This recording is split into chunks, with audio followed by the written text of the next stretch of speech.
पिताजी भी चले गए, अभी भाई भी चले गए। हाँ, सारे तीर्थ गए और तब अपने स्वजनों के कल्याण के लिए वो गया जी गए।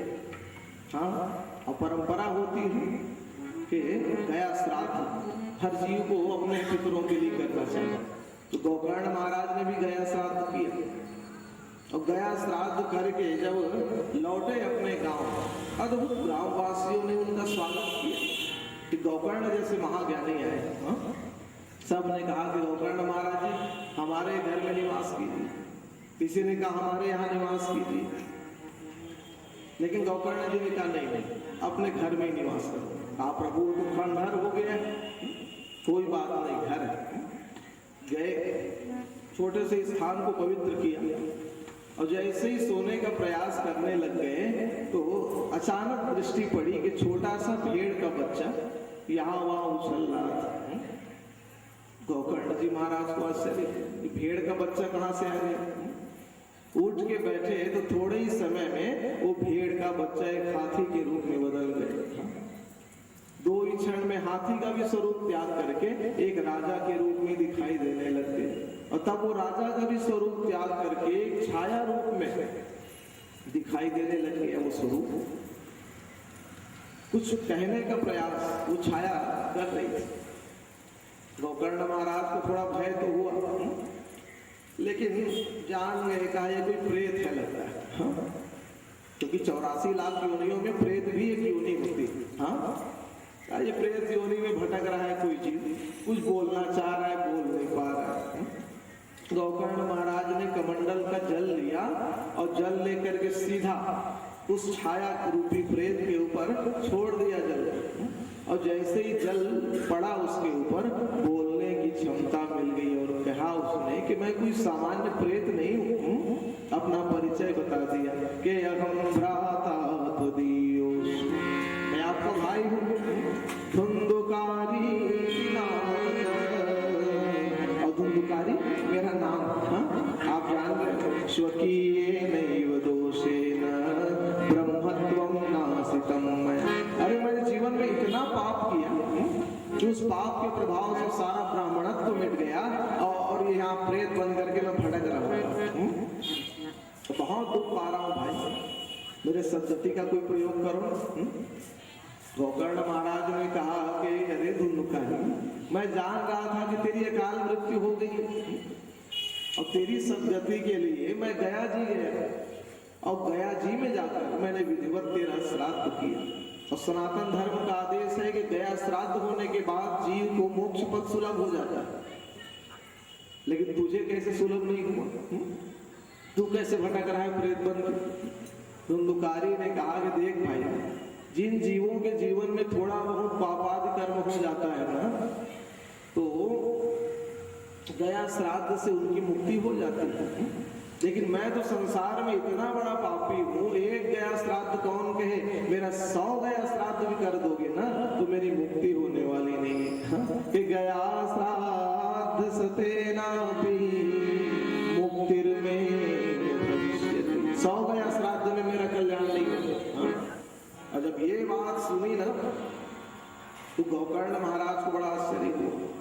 कहा पितरों के कल्याण के लिए सबसे बड़ा सत्कर्म है गया श्राद्ध। अब गया श्राद्ध से भी जब मुक्ति नहीं मिली तो और क्या करो? हाँ? उस समय तो धुंधुकारी चला गया।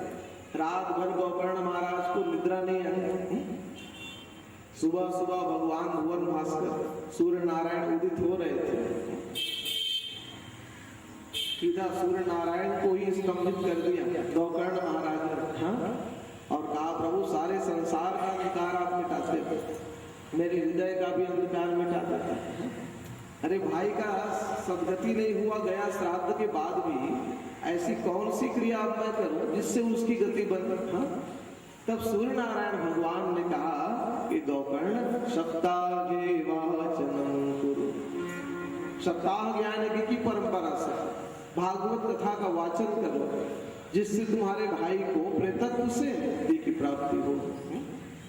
जैसे उन्होंने आदेश किया तो आषाढ़ मास में विशाल प्रांगण में अद्भुत सभा स्थापित की गई।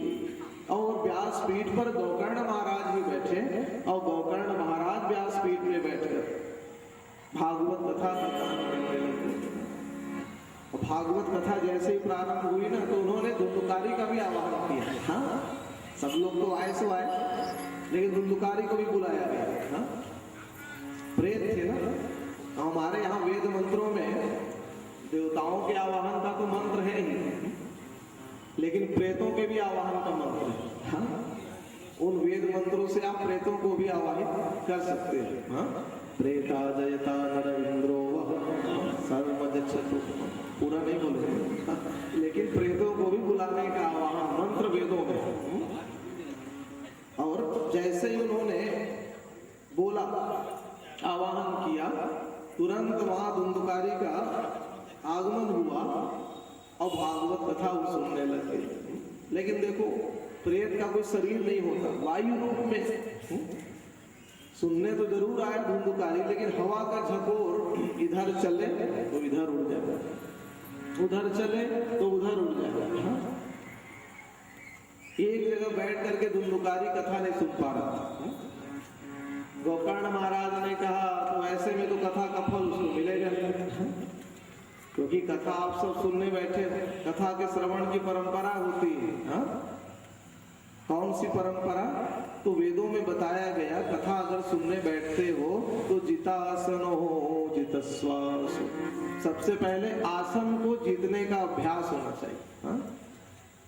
भाई 4 घंटे की कथा होगी, हाँ, कह देना या लिखवा देना वो सहज है। हाँ? वक्ता बैठ भी जाए अभ्यास है, श्रोता बैठ पाए तब कोई बात है ना। क्यों? बैठने का अभ्यास लोगों का कम होने लग गया। और वो भी भूमि में बैठने का अभ्यास, क्योंकि टेबल कुर्सी का सब मामला है। हाँ, भूमि में कौन बैठे? हम महानगरों में भी जाते हैं कथा सुनाने, तो वहां कहते हैं महाराज जी भूमि में बैठ ही नहीं सकते, कुर्सी आदि की व्यवस्था। ठीक है, यहाँ तो व्यवस्था है, लेकिन कुर्सियों पर भी बैठे तब भी बैठ पाए 4 घंटे। क्यों? कथा की एक लयबद्धता होती है। उस कथा को सात्विक निष्ठा से मन को स्थिर करके जब आप दत्त चित्त होकर के श्रवण करेंगे तो उसका एक अद्भुत फल होता है। और 2 क्षण बैठे फिर चले, हाँ, फिर आकर बैठे तो कथा की धारा कहीं से कहीं, हाँ, तो वो कथा जैसा आपके जीवन में प्रायोगिक होना चाहिए वो नहीं हो पाती। हाँ, लोगों ने एक सामान्य व्यवहार बना दिया कथा को। हाँ, कि मिश्रा परिवार से आमंत्रण आया है। हाँ, अच्छा ठीक, पत्रिका आई है, वो आधे घंटे 1 घंटे बैठेंगे, अपना सबसे मिलेंगे जुलेंगे अपना। हाँ, तो कथा का वो भाव का, हाँ, आजकल लोगों में स्वभाव नहीं देखा जाता। तो इसलिए कथा के श्रवण की परंपरा होती है। जितासनो जित श्वास, श्वास पर नियंत्रण रहे, आसन पर नियंत्रण रहे, इंद्रियों पर नियंत्रण रहे, तब भागवत भगवान की कथा, हाँ, प्रायोगिक होती है और अद्भुत उसका फल हमें आपको सुलभ होता है। तो गोकर्ण महाराज ने विचार किया कि एक जगह बैठकर जब सुन नहीं पाएगा तो कथा का फल कैसे मिलेगा। तो वहीं पर एक बांस रखा हुआ था 7 ग्रंथि युक्त। गोकर्ण महाराज ने कहा कि धुंधुकारी, ये बांस के अंदर आप प्रवेश कर जाओ, हाँ, वहां बैठकर बढ़िया शांति पूर्वक कथा सुनना। हाँ, तब एक जगह बैठ करके आपको इधर उधर उड़ना नहीं पड़ेगा। आदेश हुआ, धुंधुकारी गए, बांस के भीतर प्रविष्ट हो गए। धीरे धीरे कथा चलने लग गई और जैसे ही पहले दिन की कथा पूर्ण हुई, अद्भुत वहां दृश्य प्रकट हुआ। हाँ, कि बांस की पहली ग्रंथि फट गई। हाँ, दूसरे दिन की कथा पूर्ण हुई, बांस की दूसरी ग्रंथि फट गई। हाँ, ऐसा करते करते 7 दिनों की कथा हुई और बांस की 7 ग्रंथियां वहां फट गई। हाँ, हालांकि कलिकाल में बांस की ग्रंथियां नहीं फटती हैं कलयुग के प्रभाव से, लेकिन प्रतीक रूप में 7 श्रीफल बांधे जाते हैं कि श्रीफल को निकालें और हम तोड़ दें। हाँ, लेकिन कभी कभी ऐसा भी देखा जाता है कि वो श्रीफल वहां बंधे बंधे ही विच्छेदित हो जाता है। हाँ, और ये प्रभाव हमें देखने को भी मिला। ये हमारे ही क्षेत्र में एक सिद्ध शक्तिपीठ पड़ता है, बुचीपुर महामाया। हाँ, लगभग 17-18 वर्ष की अवस्था में हमारी कथा चल रही थी। भद्राली वाले गुरु जी थे, परमेश्वर गुरु जी, यज्ञ यजमान बैठे थे। हाँ, और सिद्ध शक्तिपीठ था, और सुविधा की दृष्टि से श्रीफल को छील करके उन्होंने लटका दिया था, ताकि बस निकाले और विच्छेदित कर दें। हाँ, लेकिन जैसे ही पहले दिन की कथा हुई, परमेश्वर गुरु जी गए, हाँ, और उन्होंने श्रीफल को निकाला तोड़ने के भाव से, लेकिन वहां ऐसा दृश्य प्रकट हुआ कि वो श्रीफल वहां बंधे बंधे ही विच्छेदित हो गया था। हाँ, वो तड़क गया था। दूसरे दिन की कथा हुई, फिर उन्होंने श्रीफल निकाला, वो श्रीफल वहीं से फूटा हुआ प्रकट हुआ। तो ऐसा करते करते 7 दिन तक वो स्वयं श्रीफल अपने हाथों से निकालते थे, और ये देखने को मिलता था कि श्रीफल वहां से फटा रहता था। हाँ, तो हमने कहा कि भाई ये वो सिद्ध शक्तिपीठ का प्रभाव है, किसी व्यक्ति विशेष का नहीं। हाँ, एक माता जी के द्वार में कथा हो रही है, उसका वो प्रभाव था कि वो श्रीफल सब। तो कलिकाल में भी ये दृश्य कभी कभी देखने को प्रकट होते हैं दैवी इच्छा से। हाँ? तो वहां जब 7 ग्रंथियां फट पड़ी, तो अचानक एक अद्भुत पुरुष दिव्य किरीट कुंडल स्वर्ण आभूषण धारण किए हुए प्रकट हुआ गोकर्ण जी के समक्ष।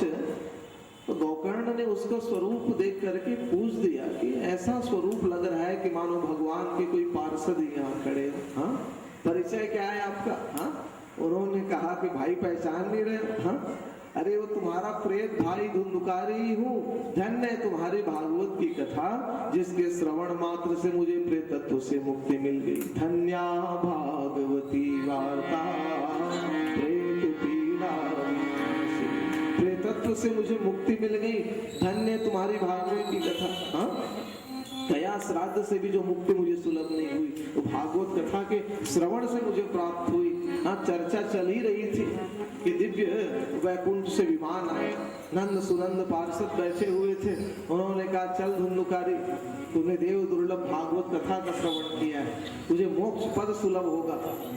लेकिन जैसे ही धुंधुकारी बैठने लग गया, तुरंत गोकर्ण महाराज ने पार्षदों से ही प्रश्न कर दिया। कहा, प्रभु एक क्षण, एक मन में जिज्ञासा है। क्या? उन्होंने कहा कि प्रभु यहाँ मैंने कथा केवल धुंधुकारी को नहीं सुनाई, जैसे हमारे आप सबके पितर विष्णु स्वरूप धुंधुकारी के रूप में यहाँ विराजमान, लेकिन हम आप भी बैठ करके यहाँ कथा सुन रहे हैं। तो गोकर्ण महाराज ने कहा कि कथा तो सबने सुनी, लेकिन विमान केवल धुंधुकारी के लिए क्यों है? सबके लिए आना चाहिए। अत्रैव भगवः सन्ति श्रोतारो मम, श्रोता तो बहुत है, विमान एक के लिए क्यों? उन्होंने कहा, देखो गोकर्ण जी महाराज, श्रवण के भेद से फल में भेद हो जाता है। श्रवणस्य विभेदेन फल भेदोत्र जायते। जैसे हर व्यक्ति मोक्ष की कामना के लिए भागवत कथा नहीं सुनता, कोई पुत्र की कामना के लिए सुनता है, कोई सुख की कामना के लिए सुनता है, कोई संपत्ति पाने के लिए सुनता है, हाँ, कोई अपने पितरों की सद्गति की कामना के लिए सुनता है। कुछ न कुछ कामना का अंकुर हृदय में होता है। निष्काम भाव से हर जीव भागवत कथा सुन ले, ये आवश्यक नहीं। तो सहज हमारा मन होता है, ना चाहते हुए भी एकाध कामना का अंकुर फूट पड़ता है कि भगवान कथा सुन रहा हूँ 4 घंटे बैठ के, ये कामना सिद्ध हो जाती तो बड़ी कृपा हो जाती है। तो श्रवण के भेद से फल में भेद हो जाता है। हाँ, और उसके हिसाब से फिर गति मिलती है। भाई धुंधुकारी ने जो कथा सुनी, अन्न जल त्याग करके केवल मोक्ष की प्राप्ति के लिए कथा सुनी, तो उसका भाव सबके हृदय में हो जाए, ये आवश्यक नहीं है। तब गोकर्ण महाराज ने कहा, ठीक, मैं ध्यान रखूंगा। दूसरी बार पुनः उन्होंने श्रावण मास में विशाल प्रांगण में भागवत कथा का आयोजन किया, और जितने सब श्रोता थे, सबने मोक्ष की ही कामना से, सांसारिक सुखोभोग की कामना का त्याग करते हुए भागवत कथा का श्रवण किया। और 7वें दिवस जैसे ही शंख निनाद किया, भागवत कथा के विश्राम के बाद गोकर्ण महाराज ने सारा आकाश मंडल विमानों से पट गया, और जितने भी सब श्रोता थे, सबको वहां दिव्य गति की प्राप्ति, जो गति कार्य को प्राप्त हुई, सब श्रोताओं को वहां प्राप्त हुई। श्रीमद् भागवत महापुराण की सबको वहां कल्याण प्राप्त हुआ। तो भागवत कथा के माध्यम से जब धुंधुकारी जैसे महान पापी को दिव्य गति की प्राप्ति हो गई, तो कम से कम हमारे जीवन में इतना पाप तो नहीं है। जब उसके जैसे पापी की गति बन गई, तो हमारी आपकी गति बन ही जाएगी। हाँ, तो इसलिए उस श्रद्धा और आस्था को हृदय में धारण करते हुए, उस विश्वास को धारण करते हुए कि भागवत कथा के माध्यम से हमारा जीवन सुधरेगा और हमारे पितरों की सद्गति, हमारी भी गति बनेगी, इस भाव को धारण करते हुए भागवत कथा का श्रवण करना चाहिए। हाँ, तब वो कथा का दिव्य लाभ हमें अपने जीवन में प्राप्त होता है। तो देखिए 5 अध्यायों तक तो ये दिव्य कथा का सूत जी महाराज ने किया, और तब 6वें अध्याय में कुछ नियम आदि का वर्णन उन्होंने कर दिया। हाँ, और उन नियमों को भी जानना चाहिए। हाँ, क्योंकि श्रवण तो हो, साथ में व्रत और विधान भी हो। तो सूत जी महाराज ने कहा कि देखिए कि भाई जिस भी भक्त के हृदय में भागवत कथा के श्रवण का भाव प्रकट हो, तो सबसे पहले उसे मास का चयन करना चाहिए, समय का चयन, कि भागवत कथा का श्रवण हम कब करें। तो वैसे तो भागवत कथा सदा कल्याण देने वाली है, लेकिन 12 मासों में भी सबसे अधिक फल देने वाला मास मार्गशीर्ष मास कहा गया। क्योंकि भगवान ने भगवत गीता में कहा कि मासा नाम मार्गशीर्षो, मार्गशीर्ष मास जो होता है वो सबसे अधिक फल देने वाला होता है। तो निष्काम भाव से अगर कोई कथा सुन रहे हो, तो मार्गशीर्ष मास में भगवान की कथा विशेष फलदायी होती है। और उस समय अगर आयोजन न हो पा रहा हो, तो पार्वण श्राद्ध में अपने पितरों की सद्गति के लिए भी पार्वण श्राद्ध में उनकी पुण्य स्मृति में भागवत कथा का समायोजन किया जाता है। और वैसे तो भगवान की कथा सदा सुननी चाहिए, सर्वदा श्रवणम होता। और जब समय का चयन हो जाए, तब किसी योग्य व्यास का भी चयन करना चाहिए।